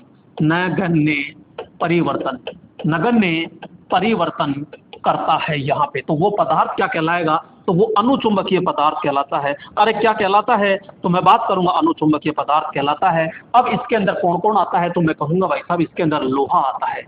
अरे इसके अंदर लोहा आता है, इसके अंदर कोबाल्ट आता है, क्या आता है, इसके अंदर कोबाल्ट आता है, इसके अंदर निकिल आता है, निकिल है, तो इसके अंदर निकिल आता है। अनुचुंबकीय के अंतर्गत क्या आता है, अनुचुंबकीय के अंतर्गत आता है मेरे दोस्तों, ध्यान रखिएगा, इसके अंतर्गत आता है एल्यूमिनियम, इसके अंतर्गत आता है मैग्नीन, क्या आता है, मैग्नीन, इसके अंतर्गत मैग्नीन आता है। इसके अंतर्गत कहते हैं, इसके अंतर्गत हवा आती है, इसमें निर्वात आता है, निर्वात। तो यहाँ पे नेक्स्ट कहते हैं कि इसके अंदर सोडियम आता है, सोडियम, तो यहाँ पे ठीक है। तो ये सारी काफी सारी चीजें आती है। प्रति चुंबक के अंदर तो भाई साहब बहुत कुछ आता है, जैसे कि बात करते हैं, इसके अंदर तो सोना आता है, इसके अंदर चांदी आती है, इसके अंदर तांबा आता है, ठीक है। दूसरी चीज यहाँ पे अपन कहते हैं, इसके अंतर्गत ध्यान रखना एक प्लेटिनम आता है, प्लेटिनम, किसमें, इसमें अनुचुंबक। जबकि यहाँ पे इसके अंदर नमक भी आता है, हीरा भी आता है, ठीक है, हीरा भी आता है, इसके अलावा पानी आता है, पारा आता है, इसके अंदर अब्रक भी आता है, इसके अंदर जस्ता भी आता है, तो प्रति चुंबक के अंतर्गत आता है। इसकी चुंबकीय बल रेखाएं लगभग बढ़कर के 1000 तक पहुंच जाती है, जबकि इसकी 1 से अधिक होती है, इसकी 1 से कम होती है। तो ये सारी चीजें अपन ने बहुत डिटेल से यहाँ से चर्चा कर ली है दोस्तों। तो लोहा चुंबकीय पदार्थ में फेरोमैग्नेटिक पदार्थ कौन सा आता है, तो भाई साहब यहाँ से पढ़ लिया, लोहा भी आता है, कोबाल्ट भी आता है, निकल भी आता है, इसके अलावा इस्पात आता है, गैलोडोनियम आता है। तो यहाँ पे तो अपना ऑप्शन आराम से मिल चुका है। तो दोस्तों यहाँ पे अपन बात करते हैं, सी ऑप्शन क्या हो जाएगा यहाँ पे, ये सी ऑप्शन राइट ऑप्शन होता है। क्लियर, कोई डाउट किसी को, ये 3 ही प्रकार के होते हैं। नेक्स्ट बात करते हैं और यहाँ पे आगे की ओर चलते हैं, और यहाँ पे अगला प्रश्न लीजिएगा, और यहाँ पे अगला प्रश्न आ चुका है, ये अगला प्रश्न जो आ चुका है ये क्या है, तो चर्चा कीजिएगा। यहाँ पे एल्यूमिनियम सोल्डर का गलनांक कितना होता है। दोस्तों यहाँ पे एल्यूमिनियम जो सोल्डर होता है, एल्यूमिनियम जो सोल्डर होता है ये क्या होता है, तो अपन बात करते हैं, ये अल्का पी, क्या होता है, अल्का पी होता है। और अल्का पी होता है, जिसका गलनांक होता है 170 डिग्री सेंटीग्रेड से लेकर के 215 डिग्री सेंटीग्रेड तक होता है। तो यहाँ पे ये जो सोल्डर होता है, ये सोल्डर है भैया, कौन सा है, तो मैं बात करता हूँ सोल्डर, सोल्डर के गलनांक की मैं बात कर रहा हूँ। तो 170 से 215 तक प्रयोग किया जाता है यहाँ पे एल्यूमिनियम का। जब तांबे का जो होता है, तांबे का जो सोल्डर होता है ना, जो अपन कहते हैं यहाँ पे टिन प्लस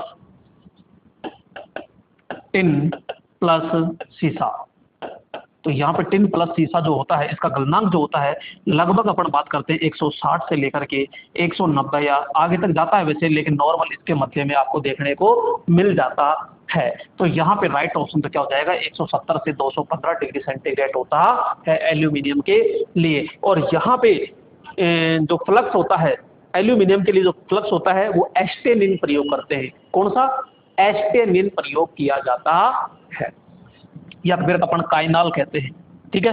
तो नेक्स्ट आगे चर्चा करते हैं फिर और। तो यहाँ पे चिन्ह लगाई दिया, तो अगला प्रश्न आता है, और अगला प्रश्न क्या है, आइए। तो यहाँ पे अगला प्रश्न आपके स्क्रीन पर देखने को मिल रहा है दोस्तों। तो किसी पॉलीफेज प्रेरण मोटर में निम्नलिखित में से कौन सा गुण होता है। दोस्तों पॉलीफेज का मतलब होता है जो 3 फेज मोटर होती है, कौन सी 3 फेज मोटर होती है, वो आपकी पॉलीफेज प्रेरण मोटर के नाम से जाना जाता है। वैसे एक सिंगल फेज यानी जैसे स्टेपर मोटर होती है, तो स्टेपर मोटर को भी पॉलीफेज मोटर के नाम से जाना जाता है, लेकिन वो पहले कह रहा है प्रेरण मोटर। तो यहाँ पे बात करते हैं कि जो आपकी पॉलीफेज मोटर होती है, इसके अंतर्गत यहाँ पे बात करेंगे, जो ये खांचे होते हैं 3 के कोण में होते हैं, और यहाँ पे जो बाइंडिंग होती है, इसको जब सप्लाई देते हैं ना, तो इसमें चुंबकीय क्षेत्र घूमने वाला बन जाता है। और जैसे इसके बीच में रोटर होता है, तो वो अपने आप क्या हो जाती है दोस्तों, स्वचालित मोटर होती है। क्या होती है, स्वचालित मोटर होती है, सेल्फ स्टार्ट मोटर होती है, स्वचालित नहीं होती, जी नहीं, गलत बात है। केवल स्प्लिट फेज व्यवस्था होती है, जी नहीं, धीमा चालित होती है, स्वचालित तो अपन कहेंगे स्वचालित मोटर होती है। तो डी ऑप्शन यहाँ पे बिल्कुल क्या हो जाता है, राइट हो जाता है। पॉलीफेज जो होता है इसको बहुकला प्रेरण मोटर भी कहते हैं, बहुकला प्रेरण मोटर भी कहते हैं, क्योंकि यहाँ पे RYB यानी कि 2 से अधिक फेज होने के कारण इसको बहुकला प्रेरण मोटर के नाम से जाना जाता है। तो डी ऑप्शन क्या हो जाएगा यहाँ पे, राइट ऑप्शन होता है। क्लियर? आगे चलते हैं दोस्तों, और यहाँ पे आगे जो अगला प्रश्न है वो क्या है, तो देखिएगा अगला प्रश्न आता है दोस्तों यहाँ पे, और ये अगला प्रश्न आ चुका है, और ये क्या कह रहा है भाई, तो अग्नित्र का मतलब होता है मेरे दोस्तों फ्यूज। किस सिद्धांत पर काम करता है, तो दोस्तों यहाँ पे बात करते हैं यहाँ पे फ्यूज, ये लीजिए फ्यूज, और ये है फ्यूज। सबसे पहले तो बात करते हैं कि यहाँ पे सिद्धांत, ठीक है, यहाँ पे मैंने लिख दिया यहाँ पे सिद्धांत। दूसरी चीज यहाँ पे लिखेंगे अपन रेटिंग, ठीक है। नेक्स्ट लिखेंगे यहाँ पे संयोजन, दूसरी चीज लिखेंगे यहाँ पे इसका फ्यूजिंग फैक्टर।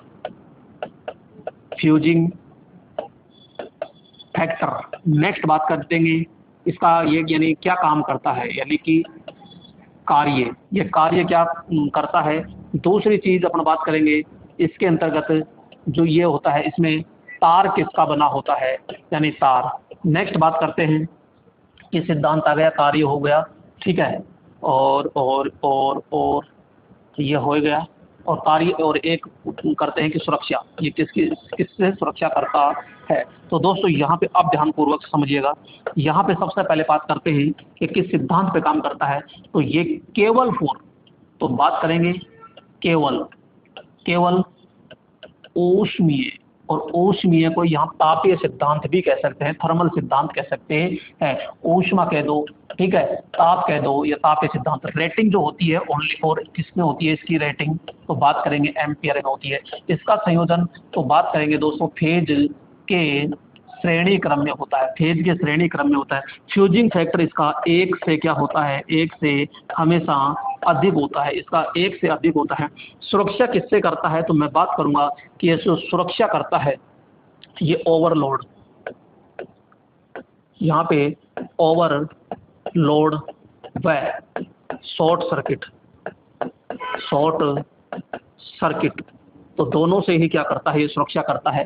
तार जो होता है इसका, देखो इसका तार जो होता है ना, तो अपन बात करेंगे दोस्तों इसका तार की, तो इसका जो तार होता है यहाँ पे टिन प्लस तांबा का बना होता है, सॉरी टिन प्लस शीशा का बना होता है, शीशा इसका। वैसे इसका कॉपर का भी बना होता है, एल्यूमिनियम का भी बना होता है, और मेरी बात ध्यान से सुनना, इसका चांदी का भी बना होता है। तो चांदी का बना होता है जो उच्च क्षमता के लिए होता है, और यहाँ पे टिन प्लस का बना होता है तो ये निम्न क्षमता के लिए बनाया जाता है। कार्य की बात करते हैं तो अपनी क्षमता से अधिक धारा को रोकना, यानी कि अपनी क्षमता से अधिक धारा को रोकना, ठीक है, अपने यानी अपनी क्षमता से अधिक धारा को क्या करना है, रोकना होता है, तो ये फ्यूज होता है। फिर नेक्स्ट बात करते हैं यहाँ पे प्रकार की, तो भाई साहब इसके प्रकार खूब सारे होते हैं, जैसे कि बात करते हैं यहाँ पे किटकेट फ्यूज होता है। दूसरा यहाँ पे अपन कहते हैं कार्ट्रिज फ्यूज होता है, एक आपके HRC फ्यूज होता है। तो ये तो मेन रूप से होता है, इसका जो पावर, इसकी जो क्षमता होती है, बात करेंगे 5 एम्पियर से लेकर के 3000 एम्पियर तक होती है, इसकी 2 एम्पियर से लेकर के 60 एम्पियर तक होती है, और इसकी 25 एम्पियर से लेकर के 2500 एम्पियर तक होती है, सॉरी 1000 एम्पियर तक होती है। तो ये सारी चीजें अपन ने यहाँ पे देख ली है। क्लियर?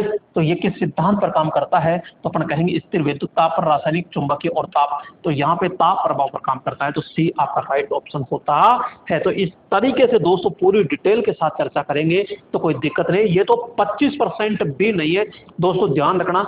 यहाँ पे जैसे ही आप कोर्स के अंदर देखते हो, तो कोर्स के अंदर तो बहुत डिटेल के साथ में बहुत लाजवाब तरीके से वहाँ पे एक एक पॉइंट को क्लियर करवाया जा रहा है। तो आप फ्यूज एक क्लास में पूरा भी नहीं होता, इस तरीके से पढ़ाया जा रहा है दोस्तों। तो आप अभी एप्लीकेशन से ऐप को डाउनलोड करके और वहाँ पे इंस्टॉल कर लीजिए आदर्श टेक्निकल क्लासेज को, और मात्र 599 रुपये में। अरे आप 10-15 दिन खर्च कर देते हो गुटखा पानी खा करके, चाय ये कचौरी समोसे खा करके, उसमें तो 1 साल तक आराम से घर बैठे आप पढ़ सकते हो। और यहाँ पे डिटेल से पढ़ोगे तो ही काम देगा। पूरा बेसिक 0 लेवल से कोर्स चल रहा है दोस्तों, अभी ले लीजिए। 3 सब्जेक्ट है, पूरी की पूरी टेक्निकल, ये इलेक्ट्रिशियन थ्योरी है, पूरी ड्राइंग रहेगी और पूरी की पूरी बेसिक साइंस उसमें होने वाली है। क्लियर दोस्तों? तो राइट ऑप्शन यहाँ पे हो चुका है। नेक्स्ट आगे चलते हैं। तो ये लीजिए अगला प्रश्न, और अगला प्रश्न आपके स्क्रीन पर आ चुका है। और ये स्क्रीन पर क्या आ चुका है दोस्तों, आगे कह रहा है यहाँ पे शून्य लोड प्राथमिक धारा I0 पूर्ण भार प्राथमिक धारा का लगभग कितना होता है। दोस्तों इसको इस तरीके से समझिएगा, यानी कि मैं कहता हूं सीधा सीधा यहाँ पे एक भाई साहब ट्रांसफॉर्मर है। जी हाँ, एक ट्रांसफॉर्मर है, ये तो हमको भी पता है। तो यहाँ पे ये यहाँ पे क्या कर रहे हैं, एक वाइंडिंग है, और वाइंडिंग है तो इसको हमने दे दी सप्लाई, और एक वाइंडिंग है इधर, और ये जो वाइंडिंग है इधर, और इसको हमने फिर इधर यहाँ पे ओपन कर दिया। क्यों? क्योंकि वो कह रहा है शून्य लोड, तो लोड नहीं लगाया। जब लोड नहीं लगाया तो भाई साहब इसमें जो धारा का मान है वो क्या है, 0 होता है। इसमें धारा का मान क्या होगा, 0। तो यहाँ अगर लोड होता तो इस लोड की अपेक्षा, मैं कहता जैसे लोड होता है, इस लोड की अपेक्षा इसमें धारा कितनी होती है, तो मैं कहूँगा इसमें धारा मात्र 2 से 3% होती है। इसमें जो धारा होती है, ये धारा जो होती है ये वोल्टेज से पीछे होती है। धारा वोल्टेज से, धारा वोल्टेज से क्या होती है, तो मैं कहूँगा भाई साहब पीछे होती है। और धारा कितनी पीछे होती है, तो ध्यान रखना लगभग 75 से 80 डिग्री होती है। 75 से 80 डिग्री होती है। तो यानी कि धारा पीछे होती है। धारा पीछे होती है किससे, धारा वोल्टेज से पीछे होती है। कितना, तो मैं कहूँगा 75 से 80 डिग्री पीछे होती है। तो यहाँ पे मेरे दोस्तों ये पूरा का पूरा अपन ने पढ़ लिया है यहाँ पे। और आपसे पूछ क्या रहा है कि शून्य लोड प्राथमिक धारा, शून्य पूर्ण भार धारा प्राथमिक धारा से लगभग कितना होती है, तो मैं कहूँगा भाई साहब कितना होती है, यानी 2 से 3%। तो 2 से 3% तो नहीं है, इसमें 3 से 5 से तो कोई दिक्कत नहीं है। तो यहाँ बी ऑप्शन क्या हो जाता है, राइट ऑप्शन होता है। दोस्तों ये पूरा का पूरा आपको समझ में आ गया होगा। आगे चलते हैं, और यहाँ पे अगला प्रश्न आता है दोस्तों। और अगला प्रश्न क्या है, आइए समझते हैं। यहाँ पे अगला प्रश्न, और अगला प्रश्न को ध्यानपूर्वक समझिएगा। यहाँ पे एक विद्युत केंद्र का आधार भार का मतलब होता है बेस लोड। क्या होता है, बेस लोड कितनी देर तक रहता है।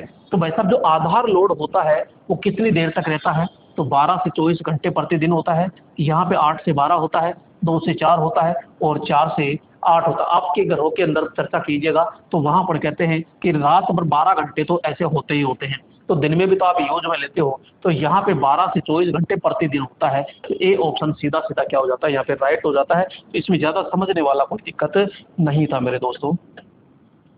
नेक्स्ट प्रश्न की ओर चलते हैं, और दोस्तों अगला प्रश्न आता है। और अगला प्रश्न क्या है, आइए ये अगला प्रश्न अपन लेते हैं। तो यहाँ पे एक 8 लट्ठों पर कुंडलित रोटर प्रेरक मोटर जो 60 हर्ट्ज आपूर्ति पर प्रचालित होती है, तो एक अर्धचालक द्वारा घूर्णी चुंबकीय क्षेत्र के विपरीत दिशा में, ध्यान रखना इसको, विपरीत दिशा में 1800 आरपीएम पर चालित होती है, यानी चालित है, तो रोटर धारा की आवृत्ति ज्ञात कीजिए, यानी रोटर आवृत्ति ज्ञात करनी है। दोस्तों रोटर आवृत्ति की बात करते हैं, एफ आर बराबर यहाँ पे स्लिप इनटू होती है एफ एस, यानी सिंक्रोनस स्पीड, सॉरी स्टेटर यानी सप्लाई फ्रीक्वेंसी होती है। अब आपके पास में यहाँ पे बात करते हैं प्रेरक, यानी 60 हर्ट्ज आपूर्ति तो है, 60 हर्ट्ज तो है, लेकिन स्लिप आपके पास नहीं है, और स्लिप आपके पास नहीं है। तो यहाँ पे बात कर रहे हैं ये विपरीत दिशा में 1800 आरपीएम पर चालित होती है। तो यानी आपको क्या निकालना है पहले, तो इसमें तो काफ़ी सारी चीज़ें हैं, यानी स्लिप निकालनी है। और स्लिप का मतलब होता है मेरे दोस्तों, देखो सबसे पहले इसमें निकालेंगे अपना एन एस, और एन एस निकालते हैं तो हमको पता है कि एफ बराबर क्या होता है, पी एन अपॉन में क्या होता है 120। ये फॉर्मूला याद रखिएगा। यहाँ पे एन जो होता है ये एन क्या होता है आरपीएम में होता है, जो लोको पायलट में पूछा गया था, लेकिन वहां आरपीएस पूछा गया था, इसलिए वहां 120 यानी भाई आरपीएस में क्या करते हैं 60 का से गुणा करते हैं, तो ये इससे गया तो 2 आया था, तो उसमें 2 था, लेकिन स्टूडेंट वहां होपलेस हो चुका था। तो यहाँ पे एन एस बराबर होता है, तो यहाँ पे एफ इंटू क्या होता है 120 बटे में क्या आ जाएगा मेरे दोस्तों पी आ जाएगा। तो एफ कितना है पर्सन के अंदर, तो हम कहेंगे 60 होता है, ये 120 है, और पी का मान यहाँ पे दे रखा है 8 लट्ठों। तो ये भी ध्यान रखना, पोल को लट्ठ भी कहते हैं निम्बी भाषा के अंदर। तो यहाँ पे कितना है 8। अब इसको काटा पीटी कर लीजिए दोस्तों, और 8 से गया ये 120, तो 8 एकम 8, कितना बचा 4, और 4 8 पंजे 40, और 15 से की 90 है। तो दोस्तों यहाँ पे 900 आरपीएम आ चुकी है। क्लियर। अब आपको यहाँ पे क्या निकालनी है स्लिप। तो दोस्तों स्लिप निकालने के लिए क्या करना पड़ेगा, एस बराबर N S minus N R upon में एन एस इंटू में क्या है 100। क्लियर। इसको ध्यानपूर्वक समझिएगा क्योंकि सारा खेल अब चालू होता है। यहाँ पे एन एस कितना है, तो मैंने कहा कि भाई साहब 900 माइनस की जगह माइनस एन आर कितना है, एन आर यहाँ पे मेरे दोस्तों ध्यान से देखिएगा 1800 है, लेकिन 1800 किस दिशा में है, विपरीत दिशा में। तो यहाँ पे विपरीत दिशा में है तो माइनस लगेगा, और माइनस लगेगा तो यहाँ पे मैं कहूँगा 1800। क्लियर। और नीचे क्या आ जाएगा एन एस यानी कि 900 इंटू में क्या आ जाएगा 100, माइनस इधर खोलेंगे तो माइनस माइनस प्लस हो जाएगा, तो 9 9 9 18 होते 2700 होगा कि नहीं होगा। तो यहाँ पे ये 2700 बटे में कितना आ जाएगा 900 इंटू में कितना आ जाएगा 100, तो 9 तिया कितना हो गया 2700। तो यानी कि ये 300 ही तो हुआ, 9 तिया 27, तो 300% क्या हुआ 300%, 300%। ठीक है। यहाँ स्लिप का मान कितना आ चुका है 300% आ चुका है। अब इसके अंदर रखना है, और इसके अंदर रखना है तो भाई साहब एफ आर निकालनी है, तो 300% है, और 300% है तो प्रतिशत को हटाएंगे तो नीचे 100 लगेगा, और इंटू में एफ एस तो आपको दे रखी है 60 यहाँ पे। अब काटा पीटी कीजिएगा, और जैसे ही काटा पीटी करते हैं दोस्तों, तो यहाँ पे 2 जीरो से तो 2 जीरो गया, और यहाँ पे कितना है 60 है, और 60 इंटू 3 करना 36 18 यानी 180, तो 180 हर्ट्ज यहाँ पे आता है, तो एफ आर बराबर आता है।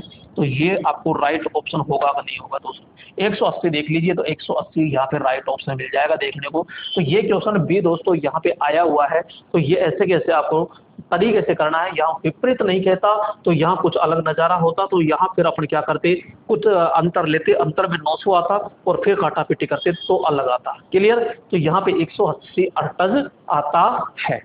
तो यहाँ पे नेक्स्ट आगे चलते हैं, और अगला प्रश्न आता है हमारे पास में, और अगला प्रश्न क्या आता है दोस्तों देखिएगा। यहाँ पे एक हीटर दर्शाया गया है दोस्तों, और हीटर में क्या पूछ रहा है आइए बात करते हैं। तो यहाँ पे हीटर कौन सी सप्लाई पर कार्य करता है दोस्तों, ये आपको दिखाई दे रहा है। यहाँ पे सबसे पहले कहते हैं कि ये जो आधार होता है, यानी कि जो चारों तरफ का आवरण होता है, ये आपके पोर्टलैंड सीमेंट से बना होता है। ठीक है। यहाँ पे ये जो होती है ये हीटिंग प्लेट होती है, और ये हीटिंग प्लेट जो होती है ये पीओपी किसकी होती है, ये पीओपी की बनी होती है। इसके अंतर्गत बात करते हैं, यहाँ पे जो ये स्प्रिंग है ये हीटिंग एलिमेंट होता है, हीटिंग एलिमेंट। ये हीटिंग एलिमेंट होता है, और हीटिंग एलिमेंट किसका बना होता है, तो यहाँ पे नाइक्रोम किसका बना होता है, तो यहाँ पे नाइक्रोम का बना होता है। ठीक है। तो हीटिंग एलिमेंट है जो नाइक्रोम का ये बना होता है। यहाँ पे ये ग्रिल होती है, तो ये ग्रिल होती है, तो ये जीआई की होती है, और ये आपका कनेक्टर होता है, ये कनेक्टर। ठीक है। तो यहाँ पे तो ये हीटिंग एलिमेंट जो नाइक्रोम की बड़ी होती है, और यहाँ पे जो सप्लाई देते हैं हम एसी दे दो चाहे डीसी दे दो, और ये किस सिद्धांत पे काम करता है, तो ध्यान रखिएगा ये ऊष्मीय सिद्धांत पर काम करता है, ऊष्मीय सिद्धांत पर काम करेगा। एसी डीसी तो दोनों पर काम करता है, तो राइट ऑप्शन क्या हो जाएगा यहाँ पे सी ऑप्शन होता है। क्लियर। नेक्स्ट आगे चलते हैं दोस्तों, और अगला जो प्रश्न आता है, आगे प्रश्न क्या कह रहा है आइए। एक प्रश्न आपके पास में ये आ चुका है दोस्तों। प्रश्न क्या है, तो ये आपके पास में आ चुका है। ये क्या हुआ, ये क्या हुआ, अरे ये क्या हुआ, नहीं भाई नहीं नहीं नहीं नहीं, नहीं ऐसे नहीं करना। अच्छा शेयर हो गया था, चलो चलो कोई दिक्कत नहीं है। यहाँ पे ये करते हैं, जल्दबाजी खतरे का सौदा होता है। पावर कौन से सूत्र से ज्ञात की जाती है दोस्तों? पावर ज्ञात करने के लिए बात करते हैं, एक फॉर्मूला होता है P बराबर VI, क्लियर। एक होता है आपके P बराबर I स्क्वायर R, और एक होता है P बराबर V स्क्वायर बटा R। ये तो सिंपल होते हैं, एक जैसे कि सिंगल फेज में यानी AC के अंदर बात करते हैं तो P बराबर VI कॉस थीटा, एक ये होता है। और एक जैसे ये सिंगल फेज में, तो ये थ्री फेज में P बराबर √3 VL IL कॉस थीटा, तो एक ये होता है मेरे दोस्तों। तो यहाँ पे इस प्रकार से होता है, तो आपको P बराबर VI, ये भी भैया सही है, कोई दिक्कत नहीं है। यहाँ P बराबर I स्क्वायर, इसमें भी कोई दिक्कत नहीं है। P बराबर V स्क्वायर बटा R, तो इसमें भी तो कोई दिक्कत नहीं है। तो राइट ऑप्शन क्या हो जाएगा यहाँ पे, सारे के सारे ही ऑप्शन क्या है, सही है। और ये दोस्तों एक ही पारी में 3-3 बार पूछ लिया ये प्रश्न, 3-3 पारी के अंदर पूछ लिया। हाँ दोस्तों ये चीज ध्यान रखिएगा। तो यहाँ पे ये सेशन होता है यहीं पे दी एंड मेरे दोस्तों, राइट ऑप्शन आपका हो चुका है। तो यहाँ पे आप के ऊपर डिपेंड करता है कि यहाँ पे आपको सेशन अच्छा लगता है या नहीं लगता है। अगर अच्छा लग जाए तो दोस्तों अपने दोस्तों को भी जरूर शेयर कर दीजिएगा और लाइक कर दीजिएगा। ठीक है दोस्तों, नेक्स्ट क्लास के अंदर फिर मुलाकात करते हैं, तब तक के लिए जय हिंद मेरे दोस्त।